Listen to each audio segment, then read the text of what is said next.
This is a capsule and we are going to talk about yet another absurdity perpetrated by Alexander de Moraes in the investigation of, in quotation marks, Bolsonaro's coup here in Brazil, right? Well, it's not just Bolsonaro's coup, also in the case of the people accused of the January 8th, he is also adopting the tactic of not subpoenaing defense witnesses. Let's understand what this case is about here, because on the other hand, he subpoenas the prosecution witnesses, but not the defense. And then what happens? This is clearly unequal treatment, man, there's nothing to say. And he's doing this because his excuse is that it's to speed up the process, to avoid delays in the process and so on. Since when do you have to care about this when you're doing justice, right? It's absurd to give unequal treatment, worse, favoring the prosecution over the defense. Once again, this is what I tell you, any law student realizes that this investigation into the coup is full of flaws. It is complete nonsense. This news was suggested by the greater the love, the more expensive its cost. Alexander Chuparev and several other people. Thank you to the people who suggested news on our website novasatildeoberiberteacutria.com. And thank you to you who are watching our video. If you like our content, please leave your like and subscribe to the channel, okay? Well, look at this. Moraes is not subpoenaing defense witnesses and leaving a gap for those accused of the coup. Look at how Folha de São Paulo says it. He is giving the accused a chance to contest this process later, right? Because he is not treating the defense and the prosecution equally. No. What do you have to say, Ferdo? You don't conduct a judicial process with different weapons for the defense and the prosecution, right? First of all, what does it mean to subpoena witnesses? If you are accused of a crime, you can compel the judge or you can ask the judge to subpoena a witness in your defense. A person who is going to be forced to appear in court, right? They are going to be forced to appear at the trial to give some information that will exonerate you, right?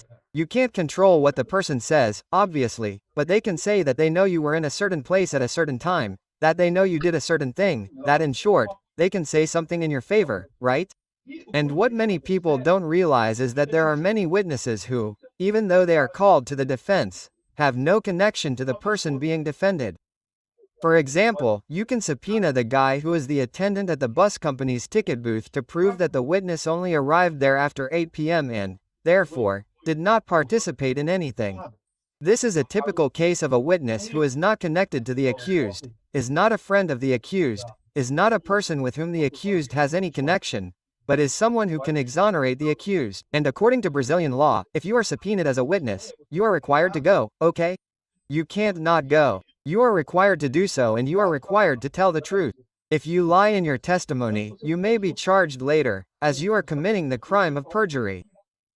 You may be sentenced later for this, right?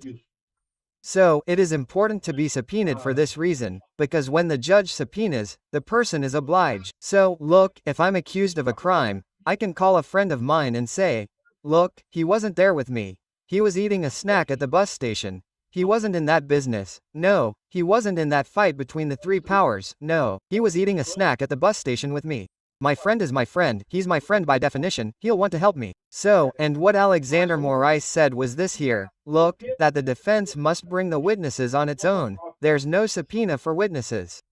But again, not every witness is a friend of the accused, right? There are a lot of witnesses who aren't. As I told you, you have the example of the guy at the bus station counter there, the guy, he won't want to testify to someone he doesn't know who he is, and so on, but he's an important witness for the defense, because he can say that the person was there at the bus station when all the confusion was happening and, therefore, he couldn't have been there, in the Praca dos Três Poderes and, therefore, is not guilty of anything, right?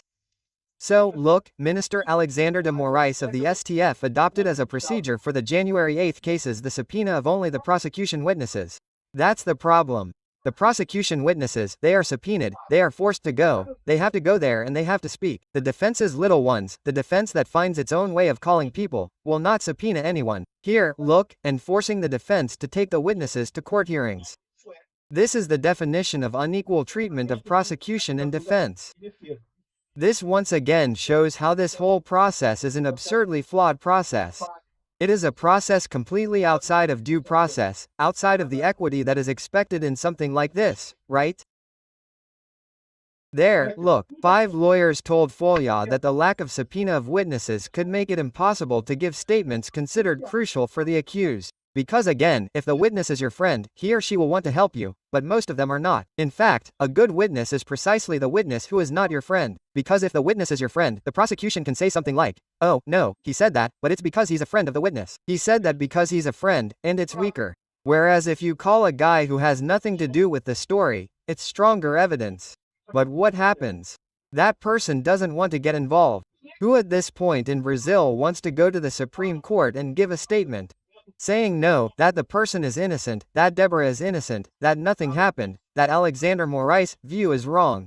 Who in Brazil would want to confront Alexander Moraes in this story? You have to be subpoenaed. The person has to be forced to go there. The person won't want to go there of their own free will to testify, and it's in favor of a person, right? Even more so, run this risk. And remember, if you are subpoenaed, you are required to tell the truth. If you lie, you may be charged later with false testimony. So here, look, Moraes' strategy may frustrate the plans of some of the statements to disrupt the process. How to disrupt the process? It's the witness, it's an obligation. In other words, the person must have the right to call witnesses. But then the process will have many witnesses. And then it's the right of the people to call witnesses. It's their right. And this has always happened in all processes in Brazil, right? Here, look, with the inclusion of a witness who has no connection to the coup plot. Hey, but the witness doesn't need to have any connection to the coup plot to be called. As I told you, you can call the guy who is the bus station attendant there, the person on duty at the bus station counter, as a witness. He has nothing to do with the coup plot. And there is a witness who can say that the accused was not there at the scene.